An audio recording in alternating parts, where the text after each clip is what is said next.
Əgər elmi əsaslara inansaq, kainat kiçik bir partlayışdan yaranmışdır. Və bu partlayışdan sonra sükunətdə olan qara materiya atomlara parçalanarak sürətlə genişlənməyə başlayıb. Və genişləndikcə minlərlə qalaktikalar və milyardlarla ulduzlar əmələ gəlmişdir.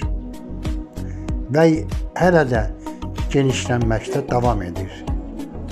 Sual olunur. Kiçik partlayışdan qabaq nə baş vermişdi? Necə oldu ki, partlayış baş verdi və bu partlayışı kim törətdi? Deyəcəksiniz ki, Allah. Yaxşı, bəs o zaman hər şey qara materiyadan ibarət idisə, Allah özü harda yerləşirdi?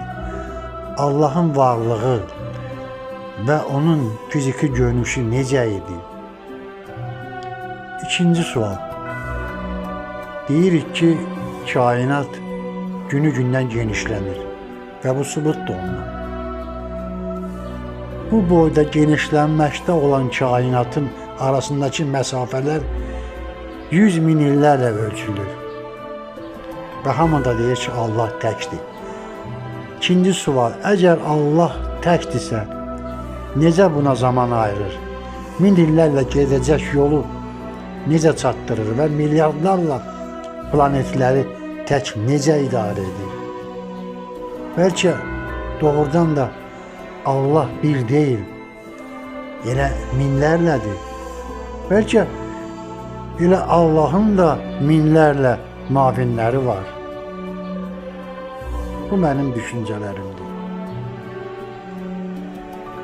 Xahiş edirəm, kimin öz fikri varsa, öz fikrini anlatsın. Bəlkə mən nəyisə səhv düşünürəm. Yəni bunun elmi sübutları olmalıdır ki, doğrudan biz doğrudan Allah da yoxdur olduğuna bu sonsuz kainatda.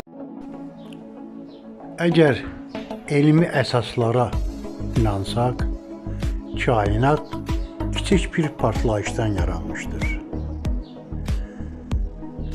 Və bu partlayışdan sonra sükunətdə olan qara materiya atomlara parçalanarak sürətlə genişlənməyə başlayıb. Və genişləndikcə minlərlə qalaktikalar və milyardlarla ulduzlar əmələ gəlmişdir. Və hələ də genişlənməkdə davam edir. Sual olunur. Kiçik partlayışdan qabaq nə baş vermişdi? Necə oldu ki, partlayış baş verdi və bu partlayışı kim törətdi? Deyəcəksiniz ki, Allah. Yaxşı, bəs o zaman hər şey qara materiyadan ibarət idisə, Allah özü harda yerləşirdi? Allahın varlığı və onun fiziki görünüşü necə idi? İkinci sual.